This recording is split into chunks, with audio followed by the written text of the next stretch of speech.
ఎందుకంటే సోమవారం నాడే ఉన్నత న్యాయస్థానం బెయిల్ మంజూరు చేయడం జరిగింది.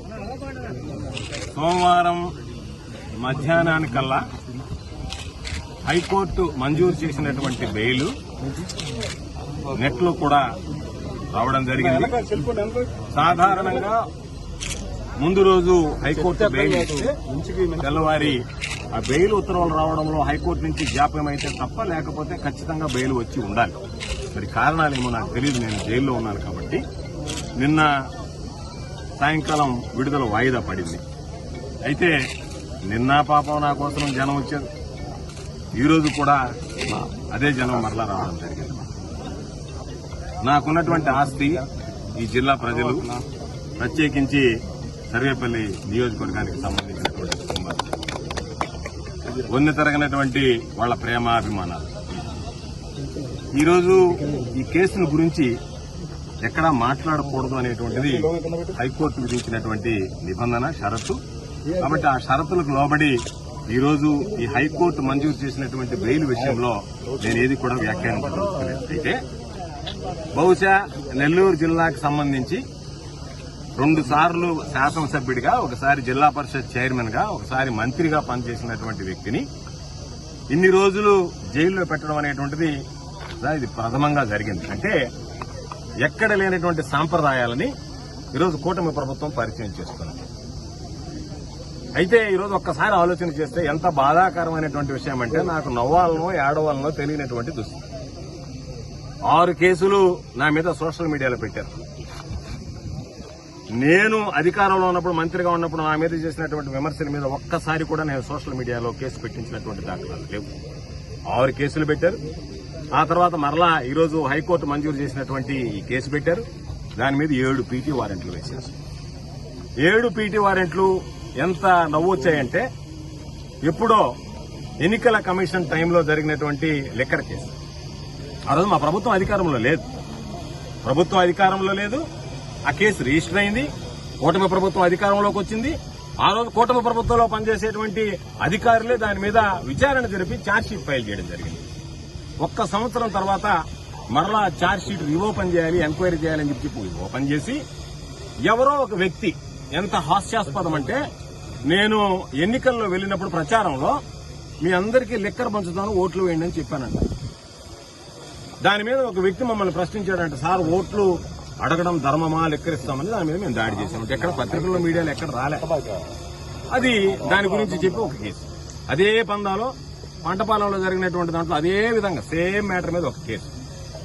ఆ తర్వాత ఎక్కడో కనుపూరు కెనాల్ మీద ఒక కేసు.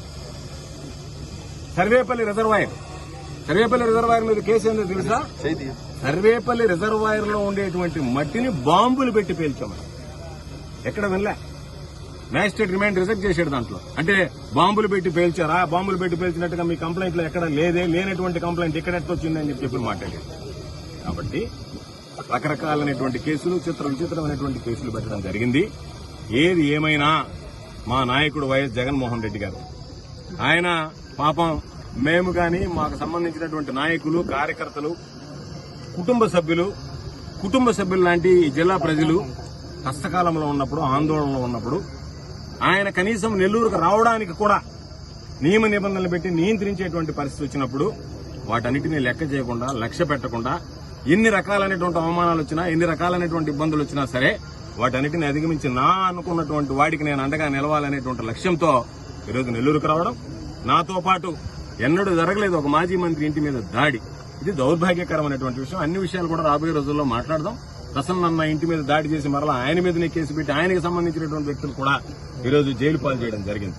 కాబట్టి ఇవన్నీ వింత పోకడలు, విపరీతమైనటువంటి ఆలోచనలతో వచ్చేటువంటివి. కాబట్టి మరలా చెప్తున్నాం, ఈ జైళ్లు, ఈ కేసులు, ఈ అరెస్టులు, ఇవి ఏవి కూడా మా లక్ష్య సాధనలో మేము అనుకున్నటువంటి దారిలో వెళ్లేటువంటి దాంట్లో ఎక్కడా మాకు అడ్డంకులు కావు. తాత్కాలికంగా ఈరోజు ఒక 90 రోజులు, 86 రోజులు జైల్లో ఉన్నామంటే 2 విషయాలు. ఈ ప్రభుత్వం అనుసరిస్తున్నటువంటి ప్రజా వ్యతిరేక విధానాలు, చంద్రబాబు నాయుడు చేసినటువంటి మోసాలు, చంద్రబాబు నాయుడు చేస్తున్నటువంటి కుట్రలు, వీటి మీద ప్రజల్లోకి తీసుకువెళ్లడానికి మాకు తాత్కాలికంగా వాయిదా వేసుకోవడం జరిగింది. ఎందుకంటే అందుబాటులో లేము కాబట్టి. సోమిరెడ్డి కొడుకు సర్వేపల్లి నియోజకవర్గంలో దోపిడీకి అడ్డుకట్ట లేకుండా పోయింది. కాబట్టి వీటన్నిటి మీద కూడా భవిష్యత్తులో విచారణ జరుగుతుంది. ఎవరెవరు ఏమేం తప్పులు చేశారో బయటపడతాయి. ప్రజలకు సంబంధించినటువంటిది ఎవరు తిన్నా సరే కక్కించాల్సిందే. అందుకే నేను ఎక్కడా కూడా మరొకసారి మీ అందరికీ స్పష్టంగా చెప్పదలుచుకున్నాను, ఎక్కడా కూడా ఏ కోర్టులో కూడా జరిగినటువంటి అన్ని కేసుల్లో కూడా నేను తప్పు చేయలేదు, నాకు బెయిల్ ఇవ్వండి అని అడిగాను తప్ప నాకు ఆరోగ్యం బాగలేదు, ఇంకో కారణాలు ఉన్నాయి ఎక్కడా కూడా 8 కేసుల్లో ఎక్కడ ఒక్కదానిలో కూడా అడిగినటువంటి దాఖలాలు లేవు. కాబట్టి వీటన్నిటినీ దృష్టిలో పెట్టుకుని తప్పనిసరిగా రాబోయేటువంటి రోజుల్లో వైఎస్ఆర్ కాంగ్రెస్ పార్టీ బలోపేతం కోసం, ప్రభుత్వం అనుసరిస్తున్నటువంటి ప్రజా వ్యతిరేక విధానాలను ఎండగట్టడం కోసం, ఏదైతే గతంలో కూటమి ప్రభుత్వం మీద ఏదైతే విమర్శలు చేశామో, వాస్తవాల గురించి మాట్లాడామో, ప్రజలకు జరుగుతున్నటువంటి అన్యాయాల గురించి మాట్లాడామో వాటిని కొనసాగిస్తాం. మా పంతా కొనసాగుతుంది. సర్వేపల్లి నియోజకవర్గ దోపిడీ మీద అడ్డుకట్ట వేసేటువంటి ప్రయత్నం చేస్తాం.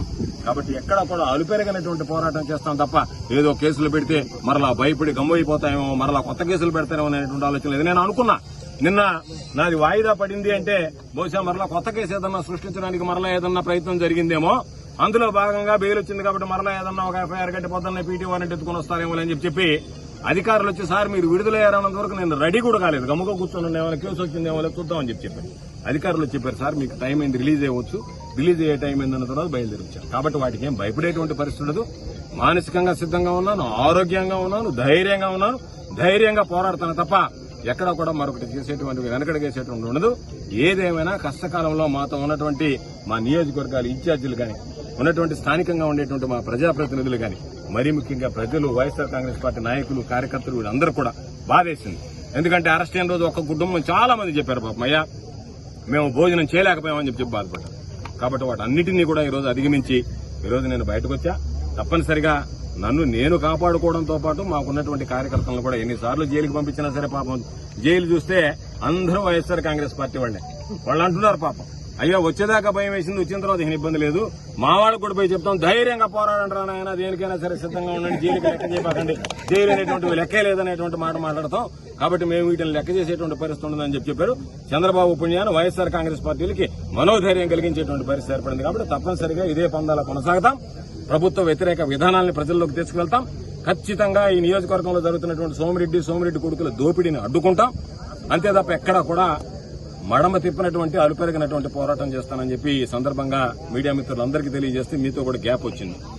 సాధారణంగా మాట్లాడేటువంటి వాడిని ఫ్రీక్వెంట్ గా, కాబట్టి మిమ్మల్ని చూసినా కూడా చాలా సంతోషంగా ఉంది. మీడియాను చూసినా కూడా రోజు దాదాపుగా వారానికో 2 సార్లు 3 సార్లు చూసేటువంటి వాడిని 3-4 నెలలుగా చూడలేకపోయాను.